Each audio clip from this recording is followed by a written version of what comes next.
Hello students and welcome back to our YouTube channel. Students, आज की class में हम कंजक्शन जो हमारा टॉपिक हुआ है उससे रिलेटेड जो क्वेश्चन हमारे एग्ज़ाम में पूछे गए हैं उनके बारे में आज की क्लास में हम डिस्कस करने वाले हैं। तो स्टूडेंट सबसे पहले तो मैं आपको अपना इंट्रोडक्शन दे देता हूं। मेरा नाम है हरीश नागर और मैंने एमए इंग्लिश किया है। इसके अलावा मैंने विभिन्न एग्ज़ाम कंपटीशन के क्वालिफाई किए हैं। इनकी कुछ लिस्ट आपके सामने है।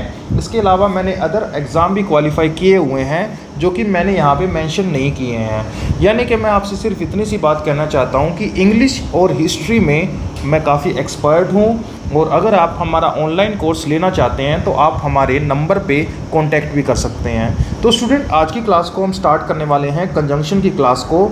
सबसे पहले कंजंक्शन मीन्स होता क्या है तो आपको ये समझना होगा।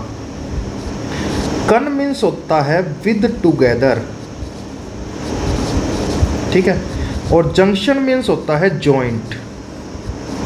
कंजंक्शन का क्या मीनिंग होता है? कन का मीन्स होता है विद टुगेदर और जंक्शन मीन्स होता है जॉइंट। यानी कि ये कुछ ऐसे वर्ड होते हैं जो इकट्ठे आते हैं और ये जॉइंट करने का काम करते हैं, यानी जोड़ने का काम करते हैं। हमें पता है कंजंक्शन अपने इंग्लिश ग्रामर में क्या काम करती है? जोड़ने का काम करती है। फ्रेज़ को जोड़ेगी, वर्ड्स को जोड़ेगी, क्लोजेस को जोड़ेगी। तो यानी कि कंजंक्शन का काम है जोड़ना। नाउ स्टूडेंट्स, पहला क्वेश्चन है हमारा, you are quite cynical. Cynical means होता है एक तरीके से चालाक। सिनिकल का मीनिंग क्या होता है? एक तरीके से चालाक, तेज। You are quite cynical when you say, तुम एक तरीके से चालाक और एक तरीके से शातिर लगते हो। व्हेन यू से, क्या कहते हो? That the reason why we have such a large turnout is, क्या रीज़न है कि हमारा इतना टर्नआउट होता है, इतना ज़्यादा बाज़ार का जो टर्नआउट मीन्स होता है बाज़ार का झुकाव, बाज़ार का झुकाव, is because we are serving refreshment. तो मीनिंग क्या है? You are quite cynical when you say that the reason why, जब तुम ये कहते हो कि ये कारण है, we have such a large turnout, हमारी तरफ बाज़ार का झुकाव इसलिए है क्योंकि हम क्या कर रहे हैं? हम रिफ्रेशमेंट को सर्व कर रहे हैं। अब देखो यहाँ पे एक चीज़ समझना, ये मैंने आपको कंजंक्शन में समझाया था। अगर आपने सेंटेंस के अंदर द रीज़न वाई लिख दिया तो आपको अलग से बिकॉज लिखने की कोई आवश्यकता नहीं है।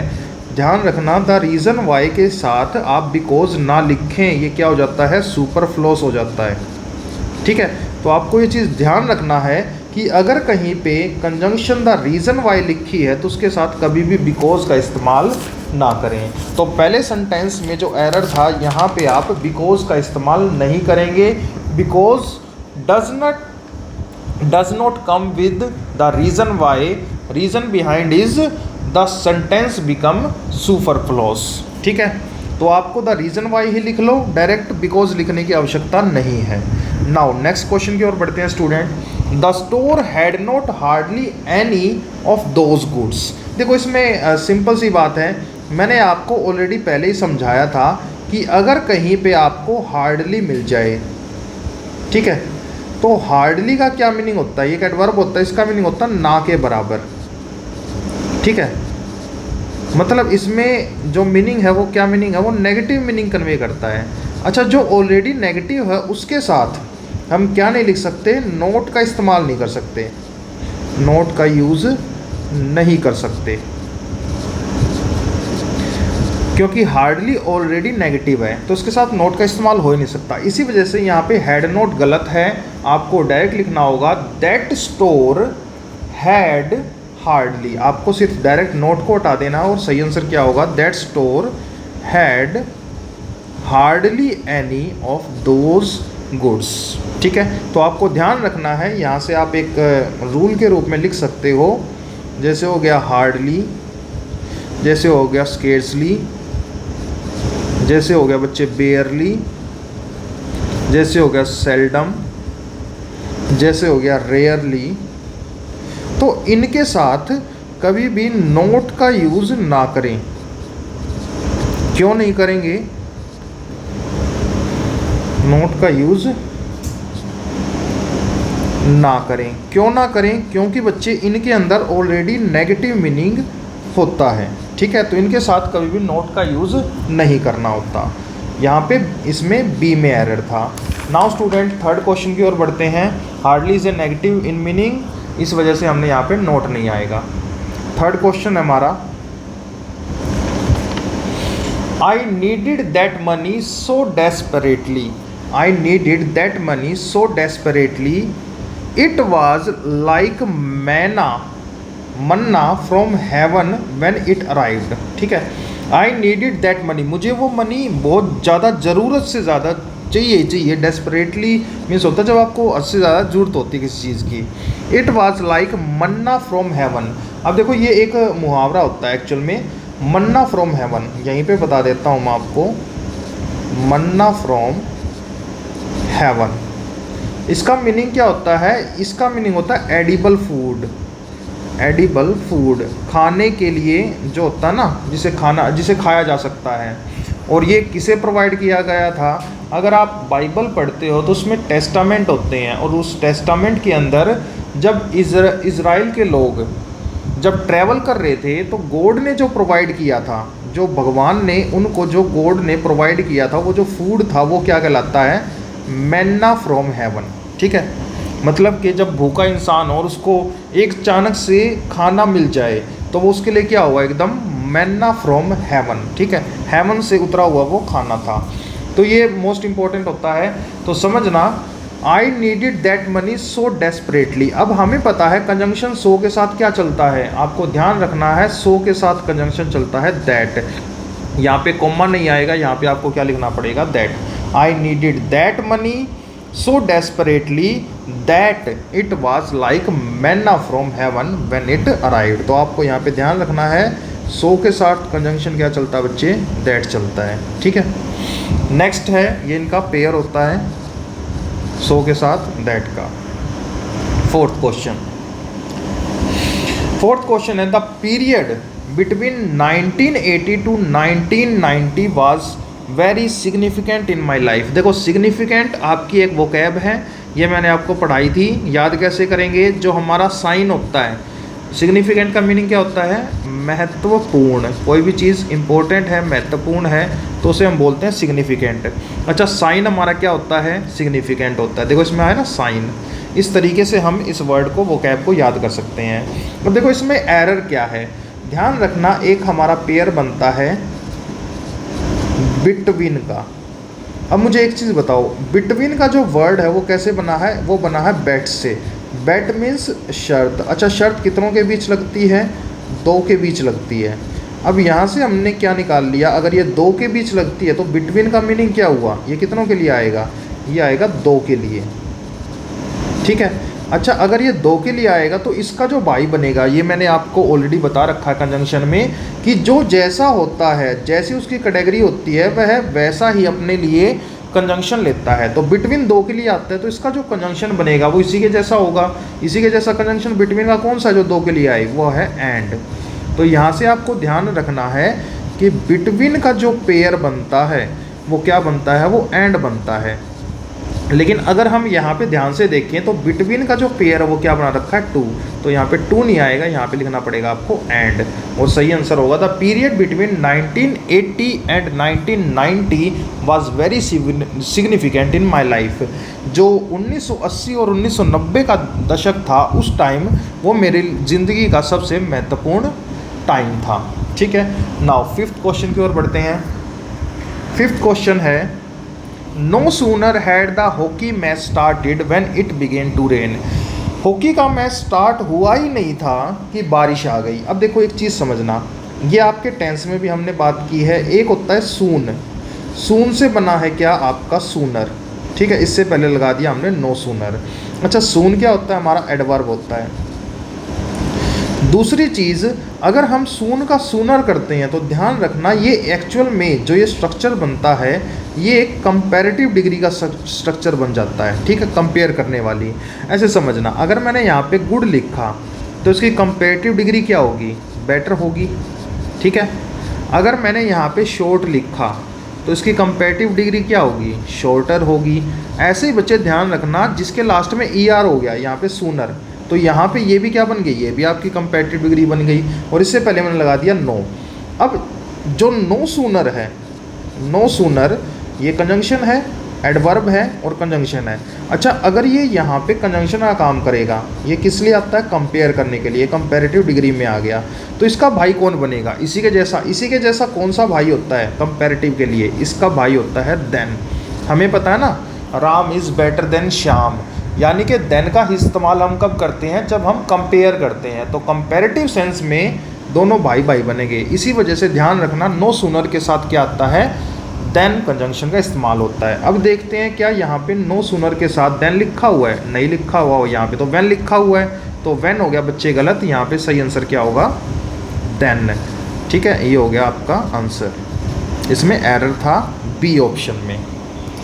नाउ स्टूडेंट नेक्स्ट क्वेश्चन की ओर बढ़ते हैं। 6th क्वेश्चन है, she is very beautiful but intelligent. देखो मैंने आपको ऑलरेडी पढ़ाया था, बट एक कंजंक्शन होती है, ठीक है। फैन बॉयज़ की कंजंक्शन है, कोऑर्डिनेट कंजंक्शन है, फैन बॉयज़, ये मैंने आपको बेसिक में पढ़ाया है। फैन एफ से बनेगा बच्चे फॉर, ए से बनेगा एंड, एन से बनेगा नोर, बी से बनेगा बट, ओ से बनेगा और, वाई से बनेगा येट और एस से बनेगा बच्चे सो। अब ये क्या कंजंक्शन है, ये ऐसी कंजंक्शन होती हैं जो सेम रैंक के स्ट्रक्चर को जोड़ने का काम करती हैं। क्या करती हैं, सेम रैंक के स्ट्रक्चर को जोड़ने का काम करती हैं। अगर ऐसी बात है तो यहाँ पे देखो समझना, सेम रैंक के स्ट्रक्चर को जोड़ रखा है। ये ब्यूटीफुल क्या है, ये एडजेक्टिव है, और इंटेलिजेंट भी क्या है, ये भी एडजेक्टिव है। लेकिन बच्चे एक चीज़ समझना, ब्यूटीफुल और इंटेलिजेंट ये दोनों मतलब एक ही क्वालिटी हैं, किसकी, शी की क्वालिटी हैं। लेकिन अगर मैं यहाँ पे ये बोल रहा हूँ ब्यूटीफुल, शी इज़ ब्यूटीफुल, और उसके बाद बोल रहा हूँ इंटेलिजेंट तो यहाँ पे बट कंजंक्शन क्या मीनिंग कन्वे करता है, बट कंजंक्शन कॉन्ट्रास्ट को शो करता है। अगर यहाँ पे ए पॉजिटिव है बट, तो मैं क्या कहूँगा, बी नेगेटिव है। यानी कि अगर आपको कॉन्ट्रास्ट शो करना हो तो आप बट का इस्तेमाल करते हैं, ठीक है। जैसे अगर मैंने यहाँ पे लिखा, मैंने लिखा Mohan is poor but he is honest. Mohan is a poor but he is honest. अब ही इज को बिठा दूँ, Mohan is poor but honest, तो यहाँ पे दो एडजेक्टिव है, पुअर और ऑनेस्ट। कौन सी दो एडजेक्टिव है, पुअर और ऑनेस्ट। तो यहाँ से हमें एक चीज़ पता चल रही है कि ये दोनों तो जो क्वालिटी हैं अलग अलग हैं। ये तो होगी मान लो आपकी, मतलब एक नेगेटिव क्वालिटी होगी, पुअर है, ठीक है, ये होगी आपकी पॉजिटिव क्वालिटी। तो यानी कि आपको जो अगर कॉन्ट्रास्ट शो करना हो तब इस्तेमाल करना पड़ता है बट का। लेकिन अगर आपको दोनों क्वालिटी को क्या करना है, एकदम सेम टू सेम रखना है, तो उस सिचुएशन में बट नहीं क्या चलता है, एंड चलता है। तो यहाँ पे बट का एरर है, आपको यहाँ पे क्या लिखना पड़ेगा बच्चे, एंड। तो सही आंसर होगा she is very beautiful and intelligent. Now students 7th question next में बढ़ते हैं।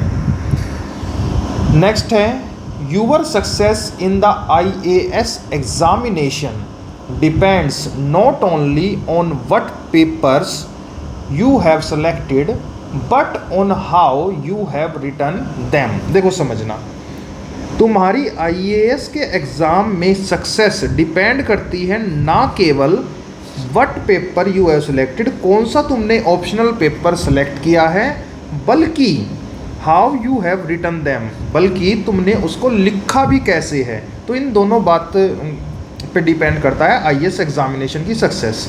अब देखो मैंने आपको पढ़ाया था, जो नॉट ओनली का पेयर बनता है वो किसके साथ बनता है, वो बनता है बट आल्सो के साथ, ठीक है। और इसमें अगर मैं बात करूँ तो बट कंजंक्शन आया हुआ है।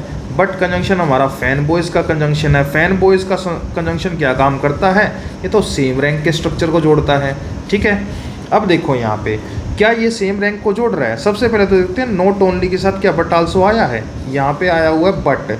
अब बट अकेले आया हुआ है, लेकिन आना क्या चाहिए, ऑल्सो। तो यहाँ पे बट को हटाओ, कंप्लीट आना चाहिए बट ऑल्सो, क्या आना चाहिए बच्चे, बट ऑल्सो। उसके बाद देखते हैं preposition what paper you have selected, preposition how you have been written them, यानी पूरी क्लोज आ रही है, प्रेपोजिशन आ रही है, स्ट्रक्चर एकदम सही है, गलती कहाँ थी, बट ऑल्सो में। यहाँ पे ऑल्सो रह गया था, नॉट ओनली का जो स्ट्रक्चर बनता है वो किसके साथ बनता है बच्चे, बट ऑल्सो के साथ बनता है। नाउ नेक्स्ट क्वेश्चन की ओर बढ़ते हैं। 8th क्वेश्चन आ चुका है हमारा।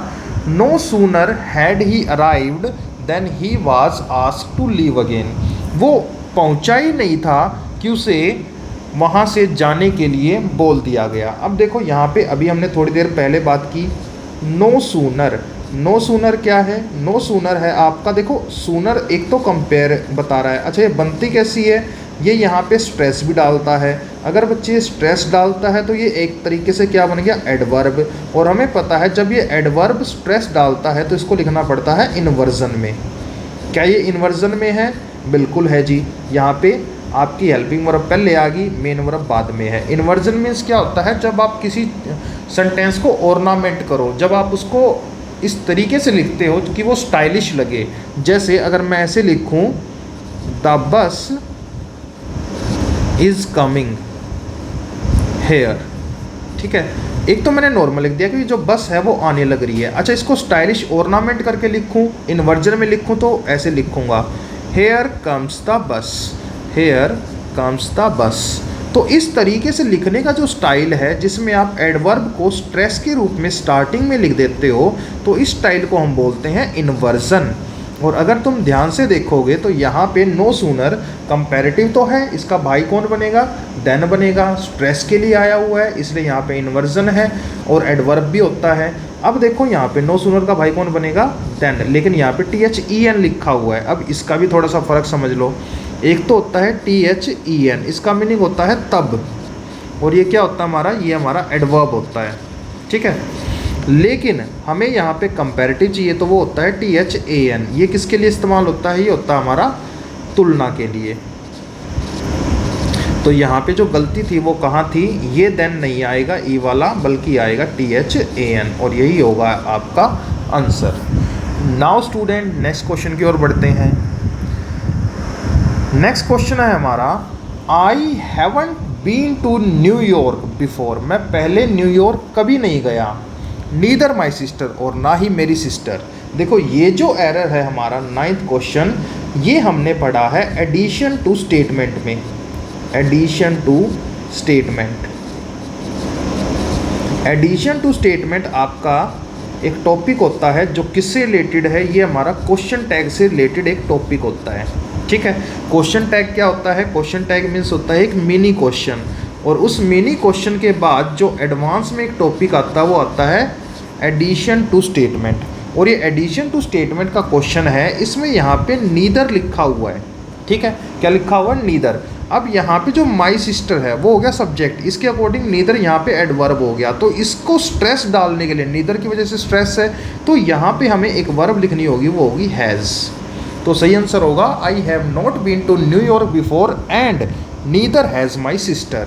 देखो समझना, आई सब्जेक्ट है, ये इसका प्रेडिकेट है बिफोर तक, एंड कंजंक्शन है, उसके बाद माई सिस्टर सब्जेक्ट आ गया। अच्छा माई सिस्टर सब्जेक्ट है, नीदर एडवर्ब है, तो इसको यहाँ पे वर्ब भी तो चाहिए, तो यहाँ पे वर्ब आएगी हैज़, ठीक है। और वो किसके अकॉर्डिंग आती है, यहाँ पे जो क्लोज लिखी होती है, ठीक है स्टूडेंट्स। और इसको हम डिटेल में कहाँ पे पढ़ेंगे, क्वेश्चन टैग में, जहाँ पे हम एडिशन टू स्टेटमेंट एक टॉपिक होता है उसके बारे में डिस्कस करते हैं। इसकी वीडियो भी ऑलरेडी मैंने बनाई हुई है, उसको भी ज़रूर देख लेना।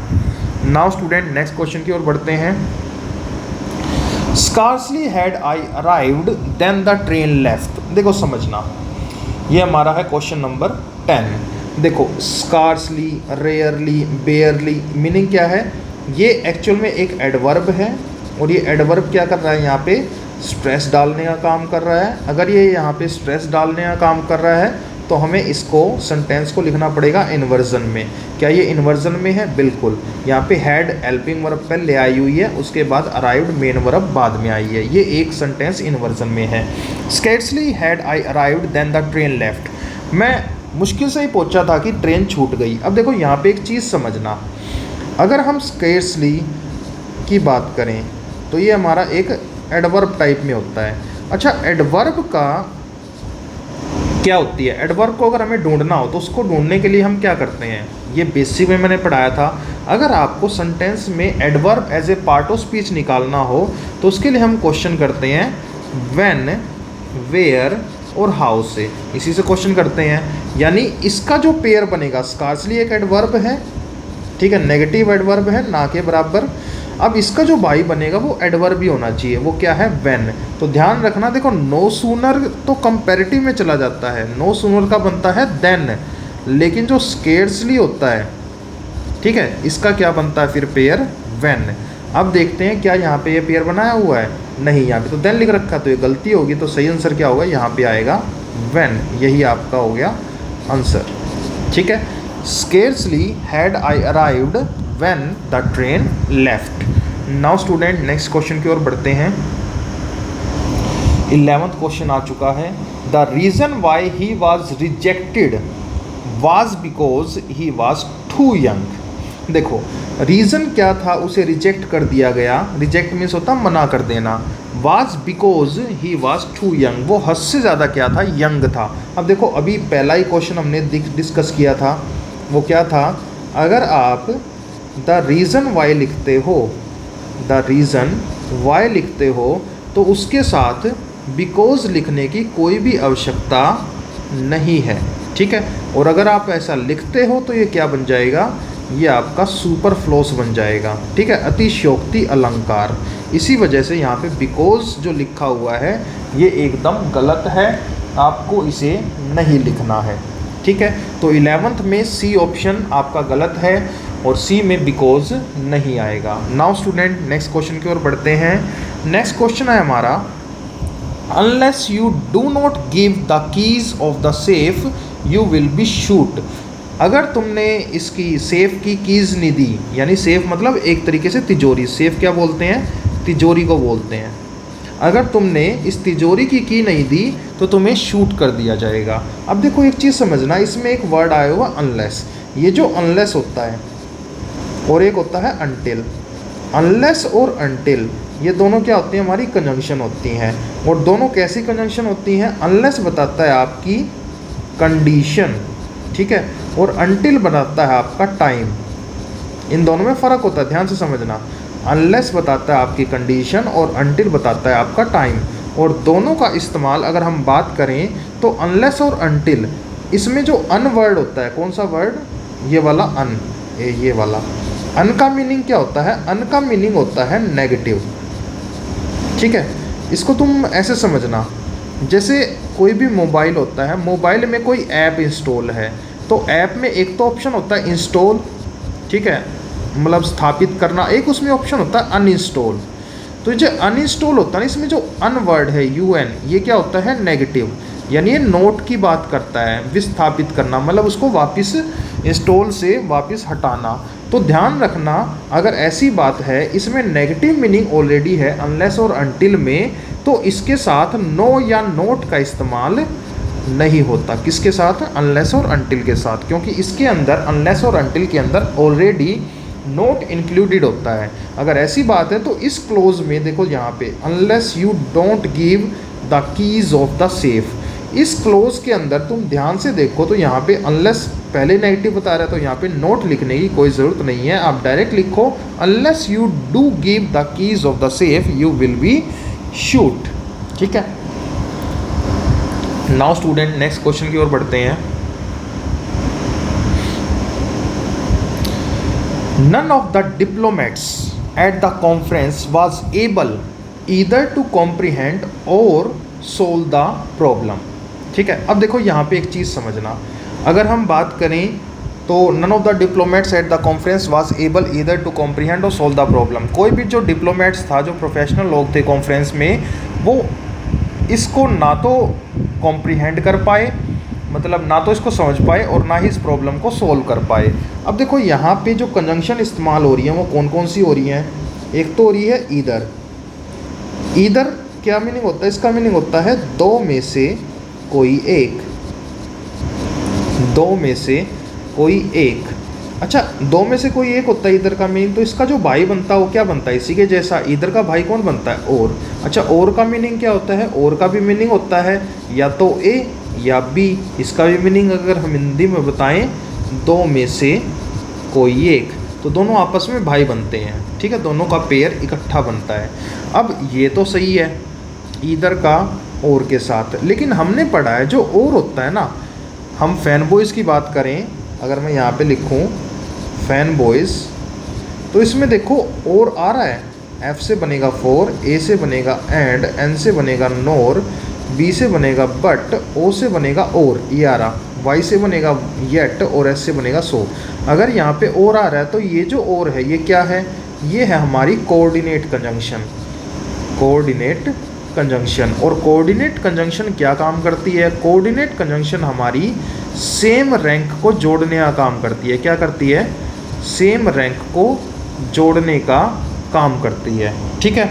अब अगर आप सेम रैंक को जोड़ने का काम करते हैं तो इसमें देखते हैं क्या गलती हो सकती है। इधर के साथ तो और लिखा हुआ है, इधर और, ये तो सही है, लेकिन अगर तुम स्ट्रक्चर को देखो तो इधर के बाद है टू प्रेपोजिशन, कॉम्प्रीहेंड, उसके बाद है कॉम्प्रीहेंड, उसके बाद है सोल्व द प्रॉब्लम। अब यहाँ पे इधर के बाद टू है लेकिन और के बाद टू नहीं है, तो इसका स्ट्रक्चर सही करना पड़ेगा। अच्छा, स्ट्रक्चर सही करने के लिए अब हम क्या करेंगे, हम करेंगे इस टू को यहाँ पे ले आते हैं, ठीक है, टू को इधर से पहले लेके आते हैं। तो अब देखो स्ट्रक्चर क्या बनेगा, टू को हम पहले लेके आ गए और बाद में आया इधर कॉम्प्रीहेंड, इधर कॉम्प्रीहेंड और सोल्व द प्रॉब्लम। अब ये हो गया स्ट्रक्चर सही, इधर के बाद कॉम्प्रीहेंड है ये, और आपके बाद और के बाद आ गया सोल्व, ठीक है। तो ये स्ट्रक्चर हो गया सही, और इस प्रकार हमने सही कर लिया स्ट्रक्चर, ठीक है। या आप ऐसे भी कर सकते हो, इधर के बाद टू है तो आप सोल्व के बाद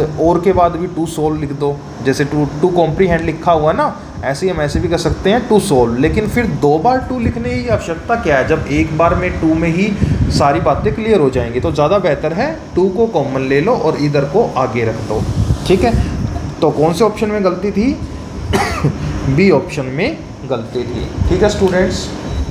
नाउ स्टूडेंट्स नेक्स्ट क्वेश्चन की ओर बढ़ते हैं। 14th क्वेश्चन आ चुका है, और 14th क्वेश्चन है, आई have found that he is neither willing और capable.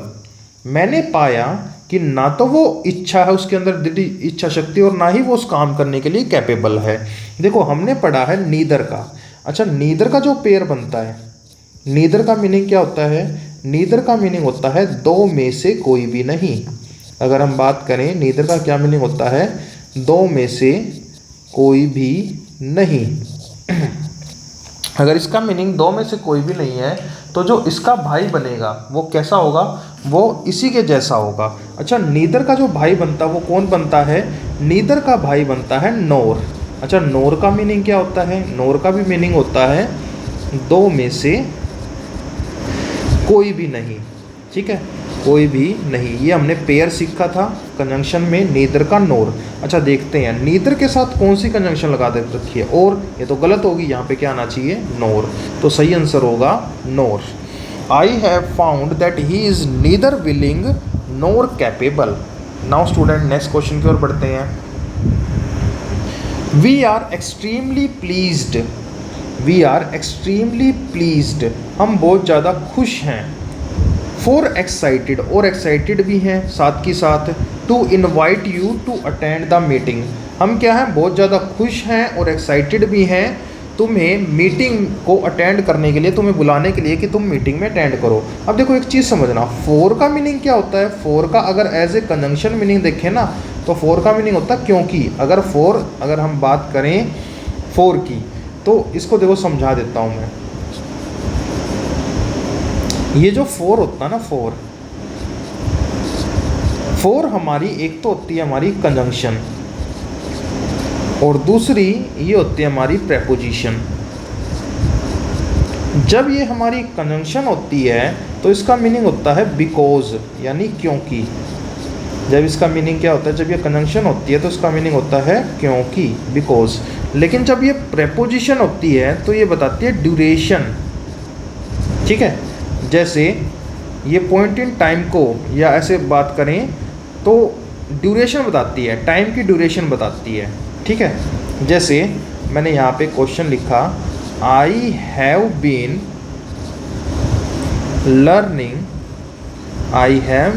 Learning English for 7 years। मैं 7 साल से क्या कर रहा हूँ, इंग्लिश को लर्न करने लग रहा हूँ। अब यहाँ पे समझना 4 क्या आ गया, पॉइंट इन, अगर हम बात करें ड्यूरेशन, 7 साल की ड्यूरेशन बता रहा है।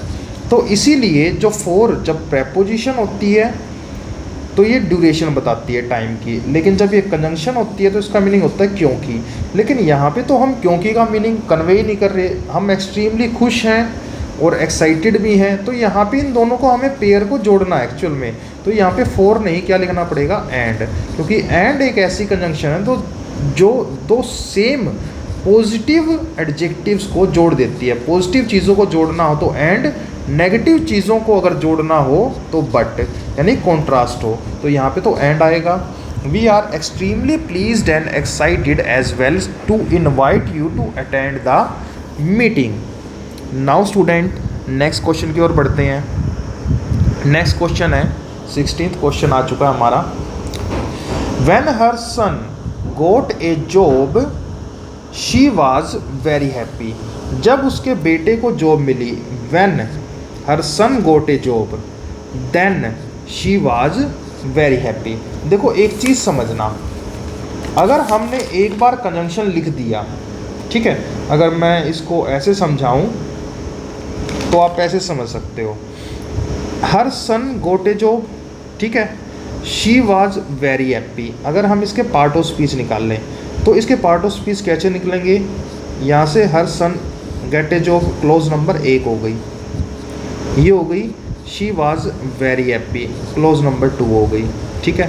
अच्छा ये 2 क्लोज हैं, शी वाज वेरी हैप्पी वो बहुत खुश हो गई, व्हेन कब खुश हो गई, जब उसे उसके बेटे को गवर्नमेंट जॉब मिल गई। तो ये जो क्लोज है ना, when her son got a job, ये तो हमारी व्हेन का रिप्लाई, यानी अगर व्हेन का रिप्लाई है तो ये हमारा सबऑर्डिनेट क्लोज हो गया। सबऑर्डिनेट क्लोज के बारे में आपको ऑलरेडी पढ़ा चुका हूँ बेसिक में। और ये कौन सी क्लोज बनी, ये हमारी एडवर्बियल क्लोज बनी, एडवर्बियल क्लोज। दूसरी चीज़ अगर हम यहाँ पे बात करें तो कंजंक्शन कितनी है यहाँ पे, एक व्हेन है और एक देन है। अब हमारी क्लोज कितनी है, क्लोज है 1 और 2। अच्छा 2 क्लोज को जोड़ने के लिए कंजंक्शन कितना चाहिए, 1 चाहिए। कंजंक्शन कितनी चाहिए, 1 चाहिए। अगर हमें 1 कंजंक्शन चाहिए तो यहाँ पे जब व्हेन लिखी हुई है तो देन लिखने की कोई आवश्यकता नहीं है, तो यहाँ पे जो देन है वो गलत हो गया। तो सही आंसर होगा, आप एक ही लिखो conjunction, when her son got a job she was very happy. Now student next question की ओर बढ़ते हैं। नेक्स्ट क्वेश्चन है हमारा, bread and butter is all we want. अब देखो यहाँ पे क्या है, एक तो हो गई ये वाली क्लोज, इतने ब्रेड, यहाँ पे कौन सी क्लोज हो गई, एक तो ये है close, 1 minute, bread and butter is all, ये होगी क्लोज नंबर 1, ठीक है। ब्रेड एंड बटर है जो क्या है, वी वांट, जो हमें चाहिए, ये होगी हमारी क्लोज नंबर 2। क्लोज के बारे में ऑलरेडी बता चुका हूँ। क्लोज क्या होती है, क्लोज के डेफिनेशन में क्या है, सेंटेंस का पार्ट, सेंटेंस का पार्ट होता है, कंप्लीट सेंटेंस नहीं होता, सेंटेंस का पार्ट होता है। हिंदी में बात करें तो इसे वाक्यखंड या हम इसको वाक्यांश बोलते हैं, ठीक है। इसकी क्या क्वालिटी है, इसके अंदर आपको एक तो मिलेगा सब्जेक्ट और एक मिलेगा आपको प्रेडिकेट, ठीक है, लेकिन सेंटेंस का अधूरा पार्ट होता है। वी सब्जेक्ट है, वांट प्रेडिकेट है, ब्रेड एंड बटर सब्जेक्ट है, इज ऑल प्रेडिकेट है। लेकिन अब इन दोनों क्लोज को जोड़ने के लिए कोई कंजंक्शन तो लिखा ही नहीं हुआ, तो अगर 2 क्लोज हैं और 2 कंजंक्शन को जोड़ना है तो हमें 2 क्लोज हैं, क्लोज नंबर 1 क्लोज नंबर 2, तो इनको जोड़ने के लिए हमें एक कंजंक्शन चाहिए। कंजंक्शन यहाँ पे लिखा नहीं हुआ है, तो हमें पता है एक चीज़ समझना, ऑल के साथ हमेशा चलता है दैट, ठीक है। जैसे हम बोलते हैं all that glitters are not gold, ऐसे ही यहाँ पे ऑल के साथ क्या लिखना पड़ेगा, हमें दैट लिखना पड़ेगा कंजंक्शन, जिससे कि दोनों के दोनों क्लोज को जोड़ा जा सके। तो 17 सेंटेंस कैसे होगा सही, bread and butter is all that we want, ठीक है। नाउ स्टूडेंट नेक्स्ट क्वेश्चन की ओर बढ़ते हैं। नेक्स्ट क्वेश्चन है 18th क्वेश्चन हमारा हो चुका है, the cost of the new machines, the cost of the new machines is likely to be so high as, देखो यहाँ पे क्या लिख रखा है, so high as 10 times the existing ones. देखो समझना ये मीनिंग क्या है, जो नई मशीन का प्राइस है वो अप्रोक्स इतना ज़्यादा है कि जो एग्जिस्टिंग वंस हैं, जो अभी की मशीन है कंपनी में, उनसे 10 गुना ज़्यादा है। अब हमें पता है, देखो एक चीज़ समझना, यहाँ पे कंजंक्शन का सिमिली का इस्तेमाल हुआ है एक्चुअल में, सो हाई एज, सो हाई एज। देखो मैं आपको ऑलरेडी पहले ही पढ़ा चुका हूँ, सो का पेयर बनता है एज से, ठीक है, दूसरा एज का पेयर बनता है एज से। जब हम ये वाला नीचे वाला पेयर बनाते हैं तो ये आपका पॉजिटिव में भी सही होता है और नेगेटिव में भी सही होता है, दोनों में चल जाता है।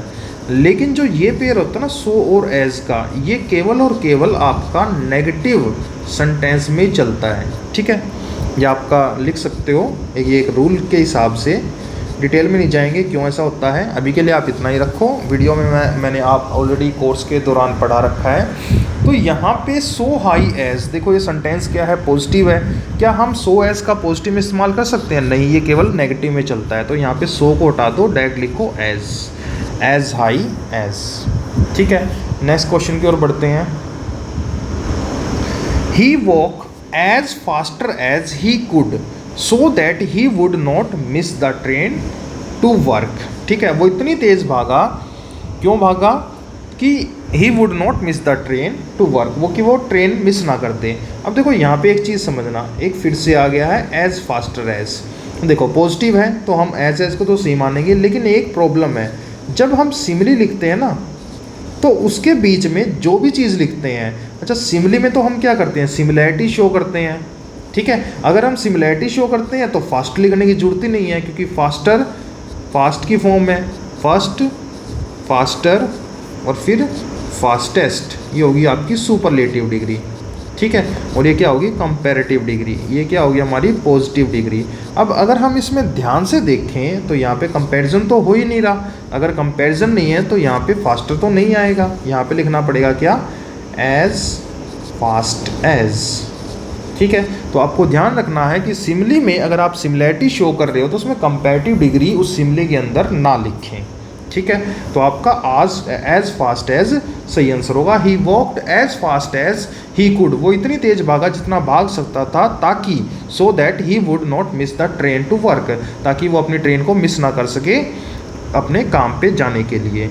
नाउ नेक्स्ट क्वेश्चन को समझते हैं। She was running a very high fever, she was running a very high fever and thus her mother takes her to the doctor. इस क्वेश्चन का स्टूडेंट जल्दी से आंसर बताओ कि क्या हो सकता है। देखो अगर हम बात करें, she was running a very high fever, एक तो होगी ये क्लोज, ठीक है। Her mother takes her to the doctor, ठीक है, ये होगी दूसरी क्लोज। अगर हम इसको ध्यान से समझें तो एक तो हो गई ये वाली क्लोज, दूसरी होगी ये वाली क्लोज। अगर हम देखें तो क्लोज कितनी है, 2। अच्छा कंजंक्शन कितने डाल दिए हमने, 2 डाल दिए। लेकिन अगर हमारी क्लोज 2 हैं तो कंजंक्शन कितनी होनी चाहिए, 1 होनी चाहिए। यहाँ पे तो 2 लिख दी, तो ये तो गड़बड़ होगी, तो ये काटो। बात समझ में आ रही है? तो आप डायरेक्ट क्या लिख दो, she was running a very high fever so her mother takes her to the doctor. इस तरीके से एक कंजंक्शन लगा के भी आप इसको सही कर सकते हो, ठीक है। नाउ नेक्स्ट क्वेश्चन की ओर बढ़ते हैं। नेक्स्ट क्वेश्चन है, no sooner the teacher enter the class then the student stood up.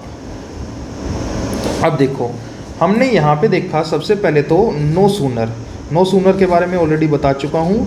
No sooner हमारा कंपैरेटिव है, सबसे पहला तो ये क्या है, कंपैरेटिव है। अगर ये कंपेयर की बात करेगा तो इसके साथ जो इसका भाई बनेगा कंजंक्शन, वो बनेगा देन, ठीक है। तो सबसे पहले हम देखते हैं, नो सूनर के साथ देन है, नो सूनर देन, ये तो दे रखा है। अब दूसरा, ये जो नो सूनर है ये किससे बना है, ये सून से बना है। सून क्या होती है हमारी, एडवर्ब होती है, ठीक है, एडवर्ब ऑफ टाइम होती है। अच्छा, एडवर्ब को अगर हम स्टार्टिंग में लिख दें, अगर हम एडवर्ब को स्टार्टिंग में लिख दें तो हमें पता है फिर उस सिचुएशन में हमें इस्तेमाल करना पड़ता है इन्वर्जन का। इन्वर्जन क्या होता है? इन्वर्जन वो सिचुएशन होती है जिसमें हम सेंटेंस को ऑर्नामेंट करते हैं। अगर ऐसी बात है तो क्या इसको ऑर्नामेंट कर रखा है? नहीं कर रखा।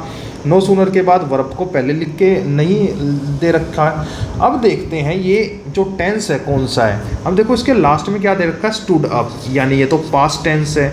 अगर पास्ट टेंस की बात करें तो पास्ट टेंस में कौन सी हेल्पिंग वर्ब होती है? डिड होती है या वर्ब की सेकंड फॉर्म होती है। तो हमें इसको इन्वर्जन बनाने के लिए क्या करना पड़ेगा? यहाँ पे लिखना पड़ेगा वर्ब को पहले, हेल्पिंग वर्ब को पहले लेके आएंगे और लिखेंगे no sooner did the teacher, no sooner did the teacher enter the class then the student stood up. तो ये हो गया आपका सही answer. Now student next question की ओर बढ़ते हैं। नेक्स्ट क्वेश्चन है हमारा unless you will work hard you can not pass. देखो समझना, अनलेस का ऑलरेडी एक क्वेश्चन हम पहले भी डिस्कस कर चुके हैं, लेकिन ये थोड़ा अलग है। यू कैन नॉट पास, जो यू कैन नॉट पास है ये तो है हमारी मेन क्लोज, ठीक है। अच्छा, अनलेस किस में आता है? अनलेस तो हमारा फैन वॉइस में आता नहीं, तो unless you will work hard ये हो गया हमारी सबऑर्डिनेट क्लोज, ये हो गया हमारी सबऑर्डिनेट क्लोज। अगर हम बात करें सबऑर्डिनेट क्लोज के क्या कॉन्सेप्ट है, सबसे पहले तो सबऑर्डिनेट क्लोज जो होती है वो डिपेंडेंट होती है। क्या होती है? डिपेंडेंट होती है। दूसरा, अगर हम सबऑर्डिनेट क्लोज की बात करें तो इसका खुद का कोई टेंस नहीं होता, ठीक है। तीसरी, अगर हम बात करें तो इसको हम कभी भी इंटेरोगेटिव फॉर्म में नहीं लिख सकते, नो इंटेरोगेटिव फॉर्म, ठीक है। और चौथा क्या होता है? अगर इसका कोई टेंस नहीं होता तो इसको डायरेक्ट प्रेजेंट इंडेफिनिट में ही लिखना पड़ता है। इसको फ्यूचर में नहीं, किस में लिखना पड़ता है? प्रेजेंट इंडेफिनिट में लिखना पड़ता है। ये हम टेंस में भी डिस्कस कर चुके हैं। अब देखते हैं यहाँ पे तीसरा। अब एक चीज़ और समझते हैं, अनलेस क्या बताता है? अनलेस जो होता है इसमें अन लिखा हुआ है, ये जो अन है इसका मीनिंग तो नेगेटिव होता है। तो एक और बात है, अनलेस वाले क्लोज में नोट का इस्तेमाल नहीं होगा, NOT का इस्तेमाल नहीं होगा, यानी नेगेटिव मीनिंग नहीं लिखा जाएगा, क्योंकि अनलेस में ऑलरेडी नेगेटिव मीनिंग होता है, ठीक है। नोट का इस्तेमाल नहीं होगा। अब देखो एक चीज़ समझना, यहीं से अगर हम यहाँ पे देखें तो ये सबऑर्डिनेट क्लोज है, लेकिन ये फ्यूचर में लिख रखी है। हमें पता है कि सबऑर्डिनेट क्लोज का कोई टेंस नहीं होता, इसको प्रेजेंट इंडेफिनिट में लिखना पड़ता है। इसके बारे में बेसिक की वीडियो आप देख सकते हो, उसमें मैंने सबऑर्डिनेट क्लोज को डिटेल में पढ़ाया है। तो यहाँ पे विल काट दो, ठीक है। तो यहाँ पे डायरेक्ट लिखो unless you work hard you can not पास, और यहाँ पे एक नोट लिख सकते हो जो कि आपको उसमें किताबों में मिलता है, अनलेस, अनटिल, वेयर, हाउ, जितने भी हैं इनके साथ जो ये सबऑर्डिनेट क्लोज होती हैं तो इनके साथ इस क्लोज में विल या शेल का इस्तेमाल यानी फ्यूचर का इस्तेमाल नहीं होता। नाउ स्टूडेंट नेक्स्ट क्वेश्चन की ओर बढ़ते हैं। नेक्स्ट हमारा क्वेश्चन है keep him eight arms length. Arms length होता है हाथ की दूरी तक, ठीक है, एक हाथ की दूरी, ठीक है। Least you may not repent in the long run, उससे थोड़ा सा दूर रहो, एक हाथ की दूरी पे रहो। क्यों? वरना, लीस्ट का यहाँ पे क्या मीनिंग है? वरना you may not repent in a long term, वरना तुम्हें क्या करना पड़ सकता है? रिपेंट करना पड़ सकता है, ठीक है। अब देखो यहाँ पे हम कंजंक्शन की बात करें तो लीस्ट के साथ ये क्या किस में चली जाती है? लिस्ट की अगर हम बात करें तो लिस्ट का इस्तेमाल होता है जब आप किसी को सजेस्ट करते हो। अच्छा, सजेस्ट करने के लिए हमारे पास एक मोडास होता है, वो कौन होता है? शुड, ठीक है। तो इस वजह से जब हम सजेशन के लिए लिस्ट लिखते हैं वार्निंग देने के लिए, तो उसका जो भाई बनता है लिस्ट का वो कौन बनता है? शुड बनता है। अब देखो यहाँ पे तो मे दे रखा है तो ये तो गलत हो गया, तो यहाँ पे क्या आना चाहिए? शुड आना चाहिए, और सही आंसर होगा शुड। तो सही आंसर है keep him at an arms length least you should not repent in the long run. इससे थोड़ी दूरी बना के रखो, इससे क्या होगा कि तुम लॉन्ग रन में काफ़ी लंबे समय में रिपेंट नहीं कर पाओगे। रिपेंट मीन्स क्या होता है? पछतावा करना। रिपेंट करना मीन्स पछतावा करना, तुम्हें पछतावा नहीं होगा, इससे दूरी बना के रख लो, ये मीनिंग है। नाउ स्टूडेंट नेक्स्ट क्वेश्चन की ओर बढ़ते हैं। The briefing will be held between 2 PM to 3 PM। जो ब्रीफिंग है, ब्रीफिंग को हम क्या बोलते हैं? ब्रीफिंग होती है मीटिंग। ब्रीफिंग क्या होती है? मीटिंग। जो मीटिंग होती है ना ऑफिस में, वो कब होगी? वो होगी बिटवीन 2 PM टू 3 PM। वो 2 से लेके 3 बजे के बीच में होगी। अभी हमने थोड़ी देर पहले बिटवीन का भी बारे में बात की। बिटवीन क्या होता है? अगर हम इसको तोड़ें तो ये बना है बैट से। बैट मीन्स क्या होता है? शर्त लगाना। अच्छा, शर्त कितनों के बीच लगती है? 2 के बीच। तो जो ये बिटवीन है ये कितनों के लिए आएगा? 2 के लिए। अगर बिटवीन 2 के लिए आएगा तो जो इसका भाई होगा वो क्या होगा? वो इसी के जैसा होगा। अच्छा, बिटवीन के साथ क्या चलता है? एंड। तो यानी कि बिटवीन के साथ कौन सी कंजंक्शन चलती है? एंड चलती है। क्या यहाँ पे एंड है? नहीं है। तो 2 लिखा हुआ, ये तो गलत हो गया। तो सही आंसर क्या होगा? बिटवीन 2 PM ना, 2 की जगह क्या आएगा बच्चे? 2 की जगह यहाँ पे आएगा एंड 3 PM। ठीक है स्टूडेंट्स। नाउ नेक्स्ट क्वेश्चन की ओर बढ़ते हैं। नेक्स्ट क्वेश्चन है हमारा, unless you do not meet all the requirements, unless you do not meet all the requirements your application will be rejected. जब तक कि तुम्हारे डॉक्यूमेंट्स तुम्हारी एप्लीकेशन सभी रिक्वायरमेंट्स को पूरा नहीं करती, तब तक तुम्हारी एप्लीकेशन रिजेक्ट हो जाएगी। ठीक है। अब जो अनलेस है यहाँ पे क्या बता रहा है? सबसे पहले अनलेस के बारे में हमने बात की। अनलेस क्या बताता है? ये बताता है हमारी कंडीशन। ठीक है। अच्छा, अनटिल क्या बताता है? टाइम। अगर ये कंडीशन बता रहा है तो कंडीशन के बारे में तो सही लिख रखा है, लेकिन अनलेस में क्या होता है? अन लिखा होता है। अन क्या मीनिंग कन्वे करता है? नेगेटिव मीनिंग कन्वे करता है। अगर ये हमारा नेगेटिव मीनिंग कन्वे करता है तो इसके बारे में एक बात तो हमें समझनी होगी, इसके साथ जो क्लोज होगी उसमें आप नो या फिर नोट का इस्तेमाल बिल्कुल भी नहीं कर सकते। ठीक है। लेकिन यहाँ पे देखो, अनलेस यू डू नोट, तो नोट लिख रखा है, ये गलत है। आप डायरेक्ट लिखो unless you meet all the requirements. तो यहाँ पे आप नोट लिख सकते हो।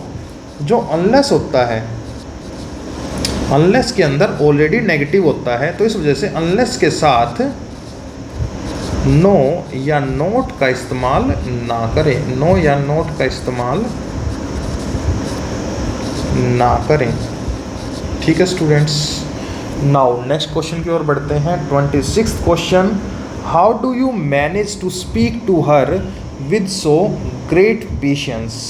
26वां क्वेश्चन है, इसका आपको बताना है।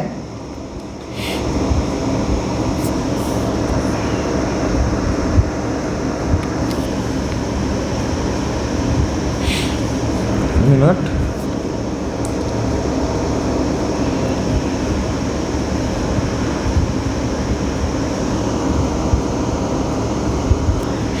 ये शायद दूसरा क्वेश्चन पुटअप हो चुका है। देखो समझना, how do you manage to speak to her with great patience. यहाँ पे सो लिखने की कोई आवश्यकता नहीं है। ठीक है। How do you manage to speak to her with so लिखना की जरूरत नहीं है, ग्रेट पेशेंस। ये कुछ और का एरर है। अगर मैं इसका एक दूसरा सेंटेंस बनाऊँ, ठीक है, इसको काट दो, एक नया सेंटेंस बनाते हैं। 26वां सेंटेंस है, सेंटेंस हम बना रहे हैं, not only he bakes cake. ठीक है।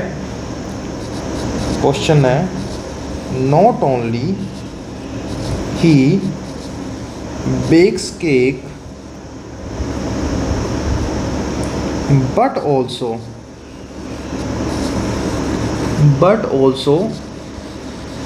sells them।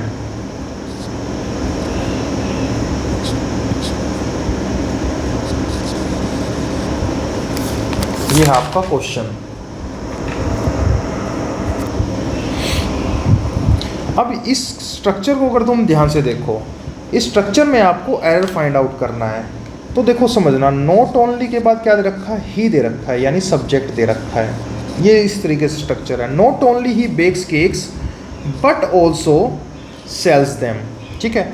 अब देखो यहाँ पे बट ऑल्सो के साथ क्या दे रखी है? वर्ब।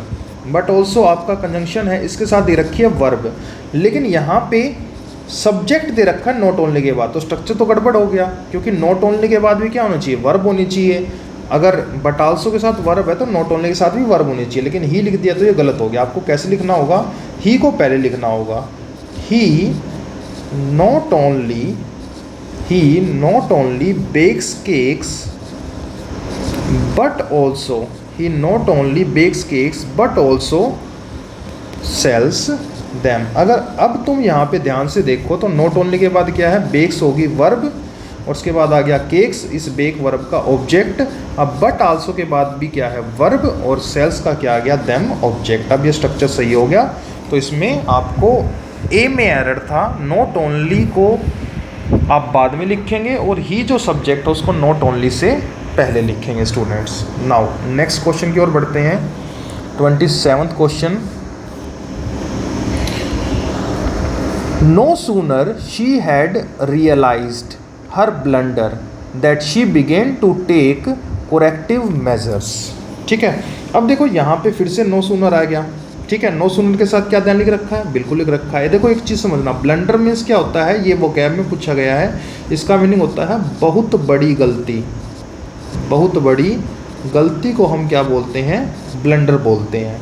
अब देखो सबसे पहला तो सही है नो सूनर के साथ देन, लेकिन नो सूनर क्या है हमारा, नो सूनर हमारा एडवर्ब भी होता है। अगर ये एडवर्ब होता है तो ये अपने साथ अगर स्टार्टिंग में लिख रहे हो तो क्या लेगा, ये अपने साथ इन्वर्जन फॉर्म को लेगा। इन्वर्जन मीन्स आप ऑर्नामेंट करते हो, हेल्पिंग वर्ब को आप पहले लेके आते हो, लेकिन यहाँ पे नहीं कर रखी तो ये गलत हो गया। आपको ऐसे लिखना होगा, no sooner had she realised, no sooner had she realised. तो ये हो गया आपका सही आंसर। ठीक है स्टूडेंट्स, नाउ नेक्स्ट क्वेश्चन की ओर बढ़ते हैं।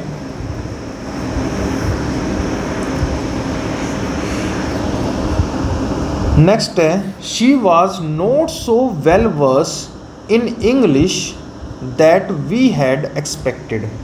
ठीक है, अब देखो हमें यहाँ पे देखना, she was not so well versed, वो इतनी ज़्यादा वर्स नहीं है, अच्छी नहीं है इंग्लिश में जैसा कि हमने एक्सपेक्ट किया था। अब देखो यहाँ पे सो के साथ है ना, दैट नहीं आता, सो के साथ क्या आता है, सो के साथ आता है एज।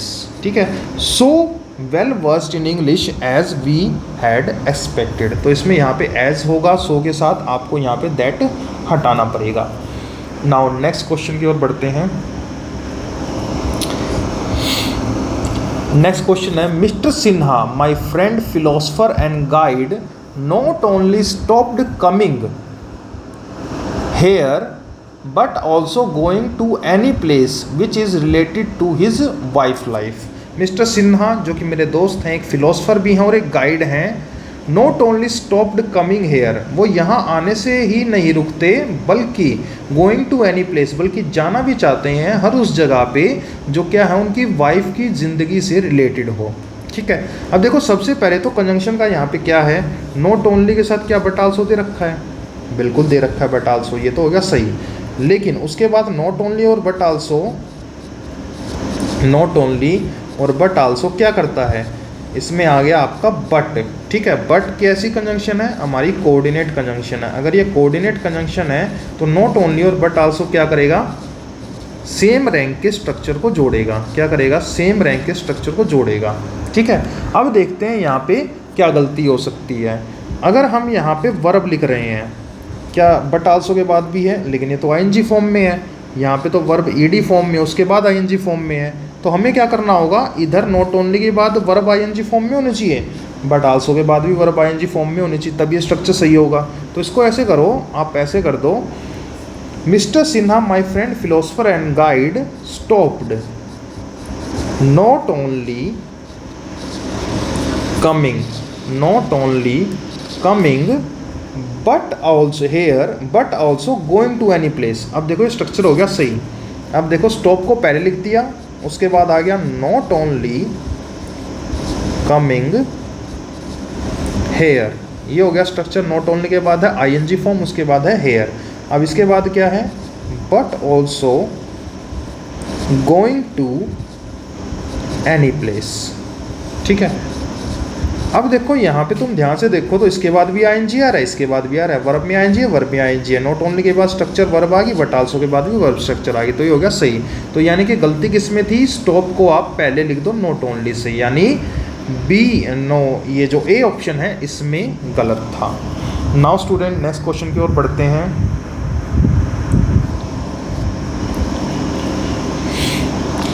नेक्स्ट क्वेश्चन है हमारा, neither the doctor nor the nurses were asleep when the injured was brought to the hospital. देखो नीदर का हमने क्या स्ट्रक्चर देखा है, नीदर का चलता है नोर के साथ, ये तो लिख रखा है। नीदर का जो पेयर बनता है वो किसके साथ बनता है, नोर के साथ बनता है। नीदर का मीनिंग क्या होता है, दो में से कोई भी नहीं, दो में से कोई भी नहीं। अच्छा, नोर के साथ किसका, नोर क्या होता है, इसका भी मीनिंग होता है कोई भी नहीं, दो में से कोई भी नहीं। अब ये तो पेयर सही है। इसके बाद अगर तुम देखो तो नोर किस में आता है, फैन बॉयज़ में आता है। अगर फैन बॉयज़ में आता है तो ये क्या हो गया, कोरिलेटिव कंजंक्शन होगा। ठीक है, अगर एक कोरिलेटिव है तो क्या करेगा, ये सेम रैंक के स्ट्रक्चर को जोड़ने का काम करेगा। अब हम देखते हैं नीदर के बाद क्या दे रखा है, डॉक्टर, ये एक सब्जेक्ट दे रखा है। क्या नोर के बाद भी दे रखा है, नोर के बाद नर्सिस दे रखा है, बिल्कुल सब्जेक्ट दे रखा है। तो ये जो 30 क्वेश्चन है ये नो एरर है, इसमें किसी प्रकार की कोई गलती नहीं है, ये एकदम सही सेंटेंस है। तो एक फोर्थ ऑप्शन भी होता है ना, नो एरर।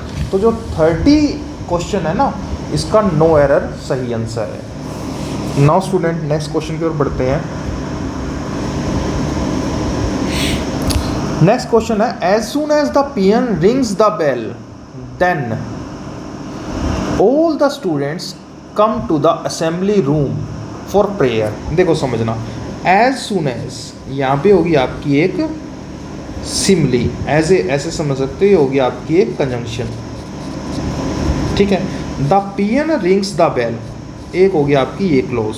ठीक है, clause number 1, clause number 1।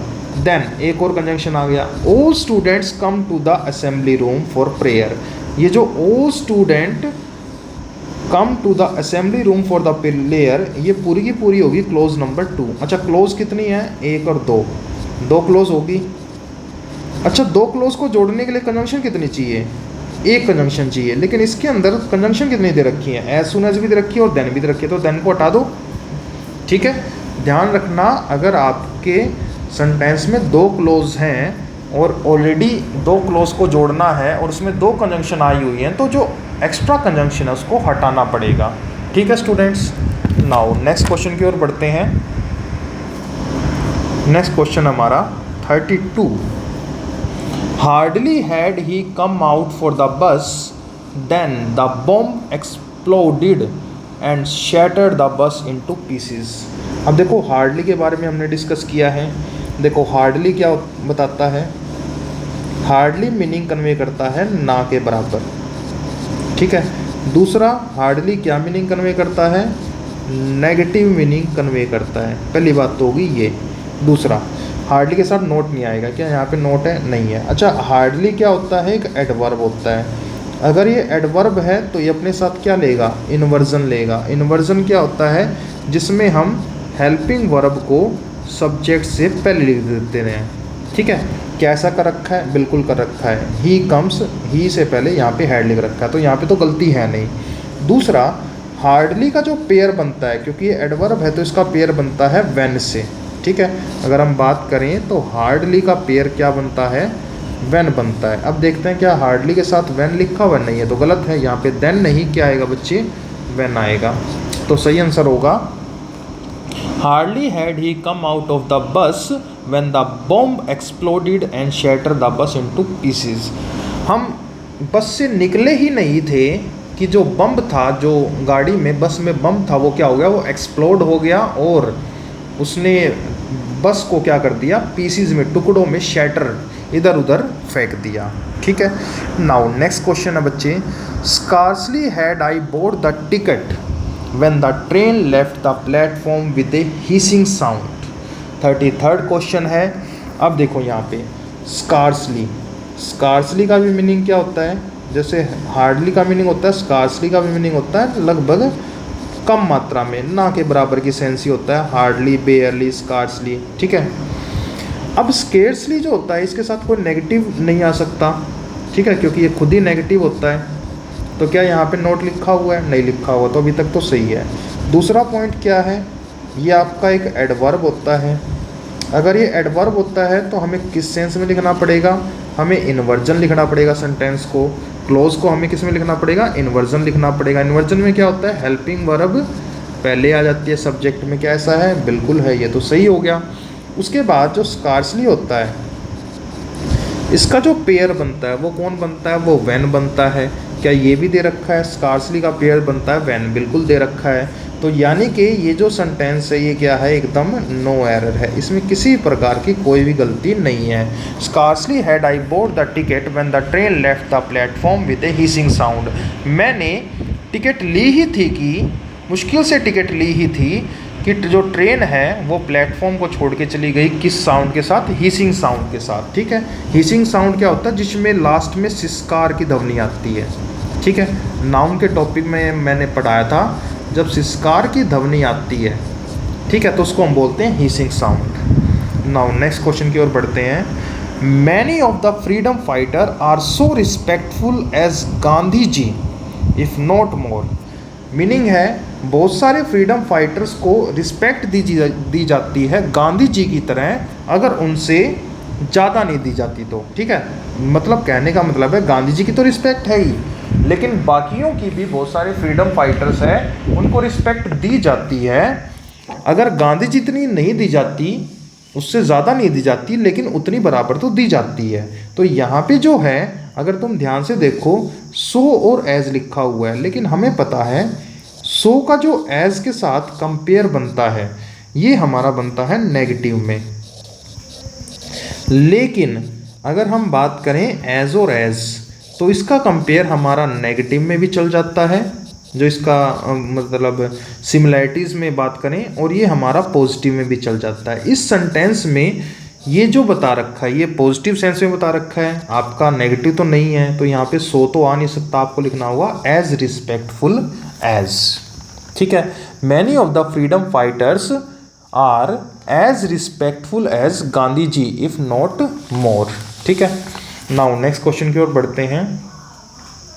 Next question है, this is perhaps the same place. 35th question पे हम आ चुके हैं। This is perhaps the same place who was chosen by us for the picnic.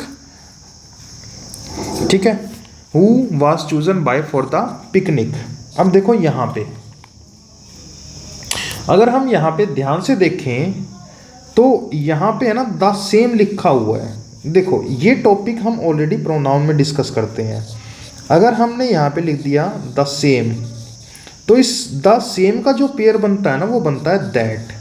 That क्यों बनता है, इसका रीज़न तुम्हें बता देता हूँ। ये जो द लिखा हुआ है ना, ये क्या करता है, ये डेफिनेट चीज़ों के लिए आता है। ठीक है, ये किसके लिए आता है, जो चीज़ डेफिनेट होती है। डेफिनेट मीन्स जो चीज़ निश्चित होती है। अच्छा, दैट जो होता है ये क्या होता है, दैट हमारा डेमोन्स्ट्रेटिव प्रोनाउन भी होता है, और ये डेमोन्स्ट्रेटिव एडजेक्टिव भी होता है। दूसरी इसकी वीकर फॉर्म जो होती है वो होती है द। ठीक है, इसकी वीकर फॉर्म क्या होती है, द। दैट की वीकर फॉर्म होती है द। ये हम ऑलरेडी आर्टिकल में पढ़ते हैं। अब दूसरी चीज़ समझना, अगर ये चीज़ डेफिनेट है तो दैट भी कितनों के लिए आता है, डेफिनेट चीज़ों के लिए आता है, जो निश्चित होती है। दैट इज़ माई बुक, निश्चित है, सामने है। द सेम, तो द सेम डेफिनेट के लिए आता है, इसमें द है, तो इसका जो पेयर बनेगा वो दैट बनेगा। क्या इसमें दे रखा है, इसमें तो लिख रखा है हु, तो ये तो गलत हो गया। यहाँ पे क्या आएगा, हु की जगह आपको लिखना होगा दैट, और दैट हो गया आपका सही answer. This is perhaps the same place, यही वो शायद प्लेस सेम है जो हमने चूज़ किया था पिकनिक के लिए। तो सही आंसर होगा हु की जगह आपको दैट का इस्तेमाल करना होगा। नेक्स्ट क्वेश्चन की ओर बढ़ते हैं। 36th क्वेश्चन आ चुका है हमारा।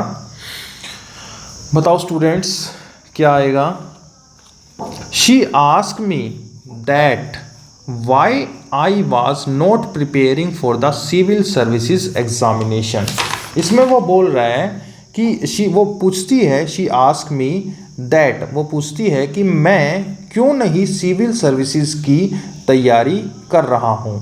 ठीक है, अब देखो यहाँ पे एक चीज़ समझना, अगर तुम दो कंजंक्शन लिख रहे हो, देखो शी आस्क मी होगी पहली बात, अब दूसरा है I was not preparing for the civil services examination. ठीक है, ये होगी दूसरी क्लोज। शी आस्क मी होगी क्लोज नंबर 1। ठीक है, दूसरी होगी I was not preparing for the civil examination, ये होगी क्लोज नंबर 2। क्लोज कितनी है? 2 क्लोज हैं। 2 क्लोज को जोड़ने के लिए कितनी कंजंक्शन चाहिए? 1 कंजंक्शन चाहिए। अब यहाँ पे कौन कौन सी कंजंक्शन दे रखी है? 2 कंजंक्शन, एक तो दैट दे रखी है, एक वाई। अब देखो यहाँ पे मीनिंग किसका चाहिए? सी आस्क मी, उसने मुझसे पूछा। क्या पूछा? उसने पूछा कि मैं प्रिपरेशन क्यों नहीं करा सिविल सर्विसेज की।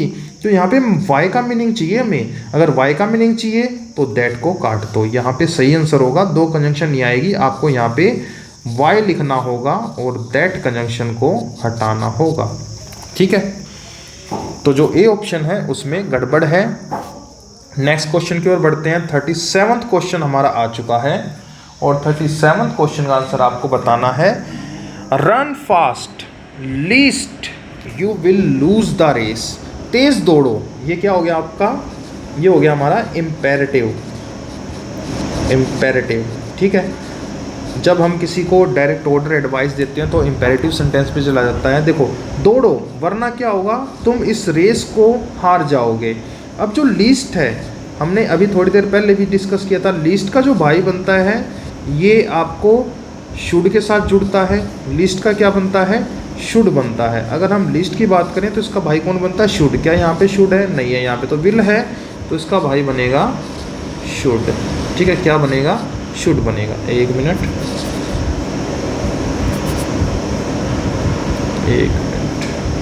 लिस्ट का क्या बनेगा? यहाँ पे आपका सही आंसर होगा शुड। ठीक है स्टूडेंट्स, तो इसमें 37वें में हमने एरर निकाल लिया, विल की जगह आएगा should. Run fast lest you should lose the race. Now next question की ओर बढ़ते हैं। As Aamir Khan is a perfectionist so he always insist on, क्योंकि आमिर खान खुद को परफेक्शनिस्ट मानते हैं, सो वो क्या करते हैं? हमेशा retakes till he is satisfied with the shot. जब तक वो सेटिस्फाइड नहीं हो जाते तब तक वो क्या करते हैं? शॉट्स को लेते ही रहते हैं। As Aamir Khan is a perfectionist, ठीक है, क्योंकि आमिर खान क्या है? एक परफेक्शनिस्ट हैं, तो वो क्या करते हैं? ही always insist on retakes till he is satisfied with the shot. देखो, अब देखो यहाँ पे क्लोज कितनी है? एक। Aamir Khan is a perfectionist, ठीक है, ही ऑलवेज इंसिस्ट ऑन रीटेक्स। अब टिल आ गई, एक और कंजंक्शन, ठीक है, ये कंजंक्शन होगी, एक एज और एक टिल होगी। He is satisfied with the shot. Close कितनी है? एक क्लोज हो गई, 2 क्लोज हो गई, 3 क्लोज हो गई। पहली है ये वाली, Aamir Khan is a perfectionist. दूसरी क्लोज होगी ही ऑलवेज इंसिस्ट ऑन रीटेक्स। उसके तीसरे बाद क्लोज होगी he is satisfied with the shot. अब 3 क्लोज को जोड़ने के लिए कंजंक्शन कितनी चाहिए? 2 चाहिए। यहाँ पे कितनी कंजंक्शन दे रखी है? 3 एज दे रखी, सो दे रखी, टिल दे रखी, तो एक हटानी पड़ेगी। किसको हटा दो? सो को हटा दो। यानी बी ऑप्शन में गड़बड़ थी, यहाँ पे सो नहीं आएगा। नाउ स्टूडेंट नेक्स्ट क्वेश्चन की ओर बढ़ते हैं। You must either work hard else be prepare to lead a miserable life. 39 question है, या तो तुम मेहनत करो वरना क्या होगा? Be prepare to lead a miserable life, भाई बुरी दयनीय ज़िंदगी जीने के लिए रेडी हो जाओ। अब यहाँ पे एक चीज़ समझना, ईदर का जो पेयर बनता है, ठीक है, either, you must either work hard, either का पेयर किससे बनता है? एल्स नहीं बनता, ईदर का पेयर बनता है और। हमने बात डिस्कस की थी, ईदर का मीनिंग क्या होता है? 2 में से कोई एक। 2 में से कोई एक की बात करो तो हम ईदर लिखते हैं, इसका भाई इसी के जैसा बनता है और का मीनिंग भी क्या होता है? 2 में से एक, यानी कि ऑप्शन ए या बी में से कोई एक।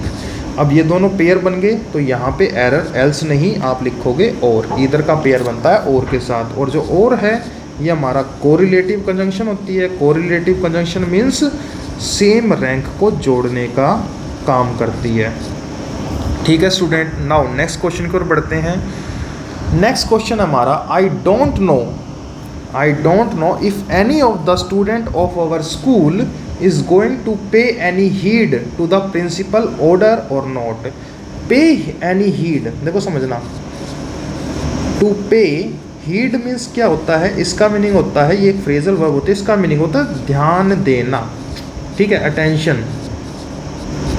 आई डोंट नो, मैं नहीं जानता, if any of the student of our school, हमारे स्कूल के स्टूडेंट इस बात की ओर ध्यान दें, किस बात की ओर, द प्रिंसिपल ऑर्डर, किसकी ओर, प्रिंसिपल के ऑर्डर की ओर। अब देखो यहाँ पे इफ़ जो होता है और एक होता है वेदर, ठीक है, ये दोनों भी कंजंक्शन होती हैं, एक होती है इफ़ और एक होती है वेदर, ठीक है। अब ये जो इफ़ होती है ये बताती है कंडीशन कि भाई ए कंडीशन फुलफ़िल हो तब बी होगी। जैसे अगर मैंने यहाँ पे लिखा, यहाँ पे लिख देता हूँ, एक मिनट, मैंने यहाँ पे इफ़ के लिए एक क्वेश्चन लिखा, इफ़ यू कम, अगर तुम आओगे, आई शैल गो, मैं चला जाऊँगा, ठीक है। तो इफ़ पहली कंडीशन है, फिर ये दूसरी कंडीशन है, मतलब पहली कंडीशन पूरी हो फिर दूसरी कंडीशन पूरी होगी, तो ये कंडीशन के लिए आता है। वेदर आता है जब तुम डाउटफुल होते हो, किसी चीज़ में संदेह होता है जब तुम डाउटफुल होते हो कि भाई या तो ए ऑप्शन सही हो सकता है या बी ऑप्शन सही हो सकता है। अब अगर वेदर का है या तो ए या बी, तो इसका जो वेदर का जो भाई बनेगा वो कौन बनेगा, और बनेगा। क्या यहाँ पे और है, ये रहा और, ठीक है। तो अब इफ़ का तो और से पेयर बनेगा नहीं, अब और का पेयर तो बनता है वेदर से, तो यहाँ पे पहले भी लिखा आई डोंट नो, मैं नहीं जानता, यानी ये डाउटफुल है। अगर डाउटफुल है तो यहाँ इफ़ नहीं, क्या आएगा, वेदर आएगा। और सही आंसर होगा I don't know whether any of the student of our school is going to pay any heed to the principal order और not. Now student, next question आ चुका है हमारा, this is not such a complicated problem, this is not such a complicated problem who can not be solve with determination, ठीक है।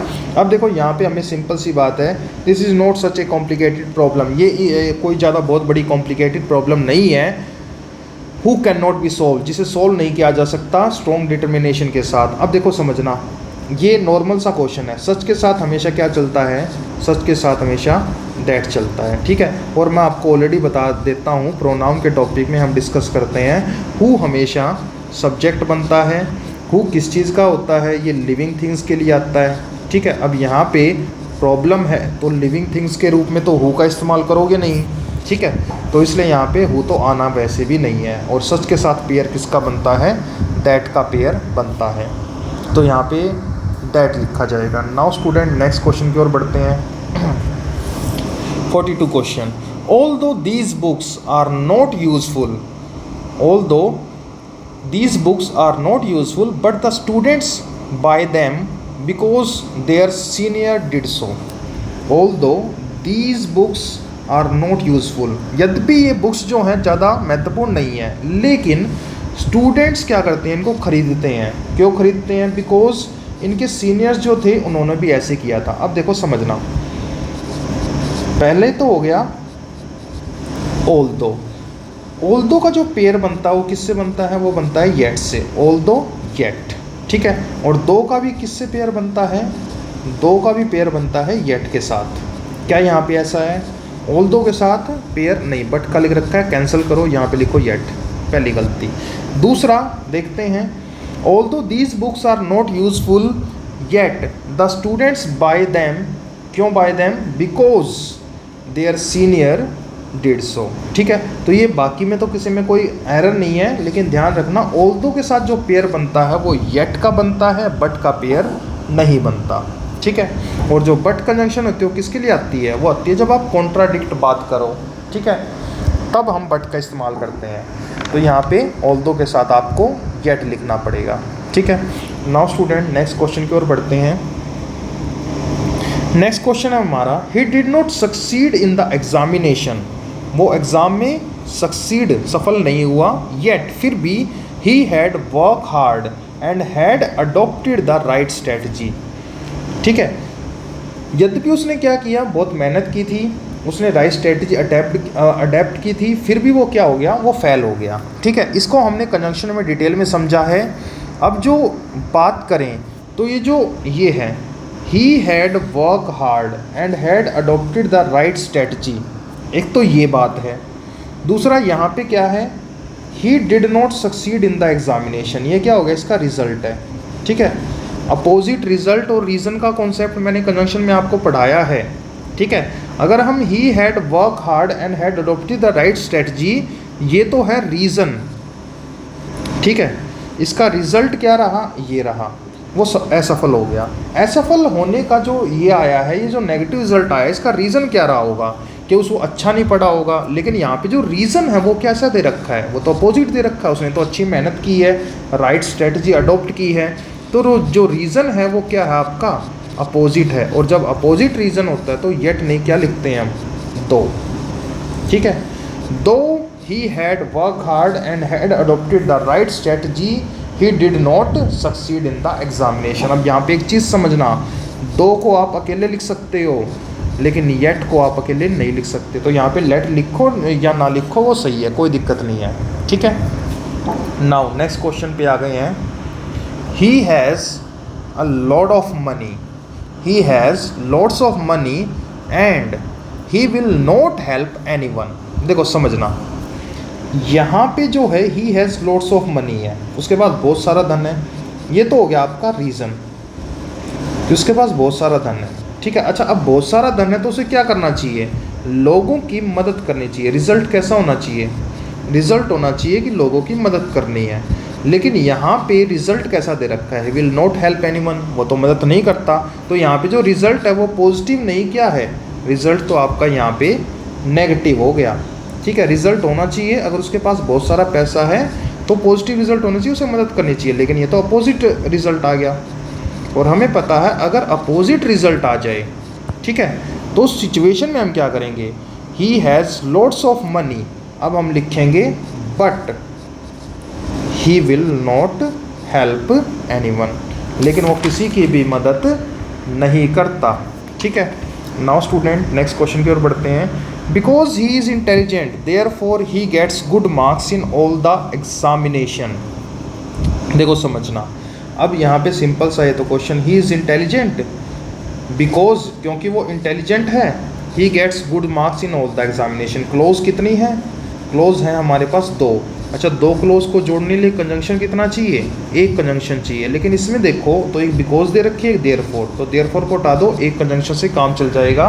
Because he is intelligent, क्योंकि वो बहुत इंटेलिजेंट है, he get good marks in all the examination, ठीक है। वो intelligent है, ये क्या है, रीज़न है, और ये क्या है, रिजल्ट है, ठीक है। उसने सभी जगह अच्छे मार्क्स गेन किए हैं। नेक्स्ट क्वेश्चन की ओर बढ़ते हैं। Both the rich along with the poor are affected equally. Both rich के साथ साथ जो पुअर हैं वो भी अफेक्टेड होते हैं बराबर, when prizes of petrol and diesel increases. जब पेट्रोल और डीजल के प्राइस इंक्रीज होते हैं तो उस सिचुएशन में अमीर और गरीब दोनों बराबर से इफ़ेक्ट उन पे पड़ता है। अब देखो एक चीज़ समझना, इसमें स्टार्टिंग में आया हुआ है बोथ। बोथ क्या है, एक कंजंक्शन है, और ये कैसी कंजंक्शन है, ये ऐसी कंजंक्शन है जो दो के लिए आती है। बोथ का इस्तेमाल हम कितनों के लिए करते हैं, दो के लिए। अच्छा, जो बोथ कंजंक्शन है ये क्या मीनिंग कन्वे करती है, ये पॉजिटिव मीनिंग कन्वे करती है, ठीक है। अगर ये पॉजिटिव मीनिंग कन्वे करती है तो इसका जो भाई बनेगा वो कौन बनेगा, एंड बनेगा। बोथ के साथ कौन सा पेयर बनता है, एंड का पेयर बनता है। अब हमने यहाँ पे क्या लिख रखा है, अलोंग विद। अब ये जो अलोंग विद तो गलत हो गया, तो ध्यान से समझना, जो अलोंग विद होती है ये होती है हमारी प्रेपोजिशनल फ्रेज, ठीक है। ये कहाँ पे आती है, ये आती है आपकी सब्जेक्ट वर्ब एग्रीमेंट में, या हम इसको किस में इस्तेमाल करते हैं, सिंटैक्स जिसको बोल देते हैं, ठीक है। तो अलोंग विद एक प्रेपोजिशनल फ्रेज है, लेकिन हमें तो बोथ के साथ क्या चाहिए, एंड। तो अलोंग विद गलत है, आपको यहाँ पे लिखना पड़ेगा एंड, आपका सही आंसर होगा। Both the rich and the poor are affected equally when prices of petrol and diesel increases। Now student next question को देखते हैं एक बार। I cannot say 47th question आ चुका है, और इस क्वेश्चन में क्या बोल रहा, I cannot say if he has paid the fee or not। देखो फिर से आ गया, if किस लिए आता है, if आता है जब आपकी कंडीशन होती है, ठीक है। अब कंडीशन है या नहीं है, यहाँ पे कंडीशन नहीं है, आई कैन नॉट से। यहाँ पे ये जो इंसान है ये किस में है, ये डाउट में है। जब कोई चीज़ डाउट में होती है, यानी या तो ए सही हो सकती है या बी सही हो सकती है, तो सिचुएशन में हम इस्तेमाल करते हैं वेदर का, ठीक है। और इसका जो पेयर बनता है वो इसी के जैसा होता है, वो होता है और। क्या ये और लिखा हुआ है, देखो यहाँ पे लिखा हुआ है, ये क्ल्यू मिला हुआ है। अगर यहाँ पे और है तो यहाँ इफ़ नहीं, क्या आएगा, यहाँ पे हमें लिखना पड़ेगा वेदर, ठीक है। और सही आंसर होगा आई कैन नॉट से, मैं कह नहीं सकता, वेदर ही हैज़ पेड, कि उसने फीस पे की है या नहीं पे की है। नाउ स्टूडेंट नेक्स्ट क्वेश्चन की ओर बढ़ते हैं। नेक्स्ट क्वेश्चन है हमारा 10 years हैव पास्ड, 10 साल बीत चुके हैं, that I return from America and settle in India. अब देखिए यो यहाँ पे दैट किसके लिए आता है, अगर कोई चीज़ डेफिनेट हो, ठीक है। लेकिन हमें यहाँ पे क्या चाहिए, हमें यहाँ पे पॉइंट इन टाइम बताना है।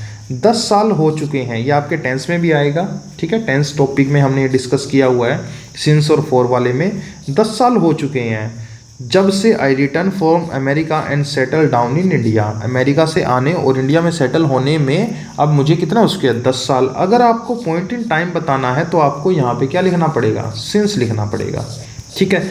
और यहाँ पे हमें पॉइंट इन टाइम ही बताना है, ड्यूरेशन के लिए फॉर लिखना पड़ता है। अच्छा, इसी से रिलेटेड एक क्वेश्चन लिख देता हूँ, जैसे I have teaching English, I have teaching English since 2015, I have been teaching English since 2015, ठीक है। ये हो गया सिंस पॉइंट इन टाइम। अब यहाँ पे 2015 की जगह मैं ऐसे लिख सकता हूँ, when I qualify HCS exam.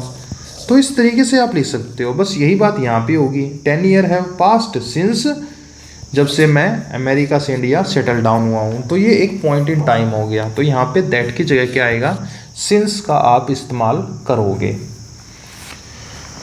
Now student next question की ओर बढ़ते हैं। It was almost 10 year ago. अब देखो ध्यान से समझना, एगो क्या बताता है, एगो बताता है आपका एडवर्ब ऑफ टाइम, ठीक है। It was almost 10 year ago, ये अप्रोक्स 10 साल पहले की बात है। Since he wrote a letter to me inquiring about my wellbeing, उसने मुझसे लेटर लिखा था मेरी अच्छी खबर जानने के लिए। अब देखो यहाँ पे अगर हमें कब लिखा था, व्हेन का रिप्लाई चाहिए। अगर हमें यहाँ पे व्हेन का रिप्लाई चाहिए तो यहाँ सिंस तो आएगा नहीं, अगर सिंस नहीं आएगा तो हमें लिखना पड़ेगा एगो के बाद व्हेन, ठीक है। सही आंसर होगा यहाँ पे when. When will come after ago as a point of time is denoted, ठीक है। It was almost 10 year ago when he wrote a letter to me inquiring about my well-being, ठीक है। नेक्स्ट क्वेश्चन की ओर बढ़ते हैं। 50th question आ चुका है। He would not have died when you had helped in time, वो नहीं मरता, कब नहीं मरता, अगर तुम उसकी टाइम पे हेल्प करते तो, ठीक है। अब यहाँ पे कंडीशन दे रखी है, अगर तुम उसकी मदद करते तो, जैसे if you come I shall leave the house या आई शैल गो। अब ये तो कंडीशन में आ गई। ही वुड नॉट हैव डाइड, अगर वो नहीं मरता, कब नहीं मरता, अगर तुम उसकी टाइम से हेल्प करते तो। यहाँ पे तो कंडीशन दे रखी है, यहाँ पे व्हेन नहीं इफ़ का इस्तेमाल करना हो, क्योंकि इफ़ का इस्तेमाल हम करते हैं कंडीशन के लिए। तो सही आंसर हो गया, यहाँ पे आएगा इफ़, ठीक है। Change when into if. Now next question की ओर बढ़ते हैं। नेक्स्ट है scarcely we had reach the office when it start raining cats and dogs. देखो समझना, स्कार्सली हमारा क्या है, स्कार्सली हमारा एडवर्ब होता है, ठीक है। और इसका मीनिंग होता है लगभग मुश्किल से या ना के बराबर की सेंस में। अब स्कार्सली अगर हमारा एडवर्ब है और स्टार्टिंग में आ रहा है तो ये क्या लेता है, ये इन्वर्जन को लेता है, ठीक है। क्या हमने यहाँ पे इन्वर्जन कर रखा है, नहीं जी, हमने तो यहाँ पे इन्वर्जन किया ही नहीं। इन्वर्जन में हम क्या करते हैं, हेल्पिंग वर्ब को पहले लेके आते हैं सब्जेक्ट से। तो गलती तो हमें मिल गई है, हमें कैसे लिखना होगा, scarcely had we reached the office, ठीक है। दूसरा स्कार्सली का जो भाई बनता है कंजंक्शन में, वो क्या बनता है, व्हेन बनता है। यहाँ पे व्हेन लिखा हुआ है तो गड़बड़ यहाँ पे ए ऑप्शन में थी, स्कार्सली हैड वी रीच्ड। हमें इसको इन्वर्जन में लिखना पड़ेगा, क्योंकि जितने भी अगर आप सेंटेंस को एडवर्ब से स्टार्ट करते हो तो आपको इन्वर्जन में लिखना पड़ता है। जैसे अगर हम बचपन की बात करें तो हम क्या लिखते थे, once there was a crow. और इसके अंदर भी अगर तुम ध्यान से देखोगे तो जो ये है देयर आने से ये एक एडवर्ब हो गया, इस वजह से आपने सब्जेक्ट से पहले क्या लिखा है, वर्ब वाज को लिखा है। और इसको हम स्ट्रक्चर को हम क्या बोलते हैं, इन्वर्जन का स्ट्रक्चर। ठीक है स्टूडेंट्स, और स्कार्सली एक एडवर्ब है, इसको लिखने की वजह से हमें इन्वर्जन में लिखना पड़ा हैड वी रीच्ड। ठीक है students, now next, the labourers relax, जो लेबर्स हैं वो क्या करते हैं, रिलैक्स करते हैं बिटवीन 4 से लेके 5 बजे के बीच में। देखो बिटवीन क्या बताता है, बिटवीन का जो बात है ये आता है 2 के लिए। ठीक है, अगर बिटवीन 2 के लिए आती है तो इसका जो भाई बनेगा वो क्या बनेगा, 2 वाला ही बनेगा, तो बिटवीन का बनता है भाई एंड। ठीक है, अगर ये एंड कंजंक्शन बनता है बिटवीन के लिए तो इसके लिए हमें एक चीज़ ध्यान रखनी होगी, वो क्या कि बिटवीन के साथ हमेशा एंड कंजंक्शन चलेगी। लेकिन यहाँ पे तो 2 दे रखी है तो गड़बड़ होगी, तो यहाँ पे सही आंसर क्या होगा, 2 की जगह आपको लिखना होगा एंड, यही आपका सही आंसर होगा। ठीक है, तो होप स्टूडेंट्स आपको आज की क्लास में मज़ा आया होगा। अगर आपको दोस्तों हमारी ये वीडियो पसंद आती है, हमारी मेहनत को अगर आप अप्रिशिएट करते हैं, तो काइंडली हमारी इस वीडियो को अपने दोस्तों में, सबसे पहले तो आपको क्या करना है, इस वीडियो को लाइक करना है। ठीक है, उसके बाद इस वीडियो को अपने दोस्तों में ज़रूर शेयर करें। ठीक है, जिससे कि हमें और भी ज़्यादा प्रोत्साहन मिले, हम और भी अच्छे लेवल तक आपको इंग्लिश के जो कॉन्सेप्ट है अच्छे से समझा सकें। मैं अपनी बहुत मेहनत करता हूँ इन कॉन्सेप्ट को बनाने में, समझाने में, तो अपने दोस्तों से मैं और अपने विद्यार्थियों से मैं ये उम्मीद करता हूँ कि वो इस वीडियो को अपने दोस्तों के साथ, मेहनत करने वाले विद्यार्थियों के साथ ज़रूर शेयर करेंगे, क्योंकि सभी को पता है शेयरिंग इज़ केयरिंग। ठीक है स्टूडेंट्स, एजुकेशन में जो आप शेयर करते हैं वही है आपकी नॉलेज, और शेयर करने से नॉलेज क्या होती है, बढ़ती है। तो thank you students, next video में मिलते हैं, आज के लिए इतना ही।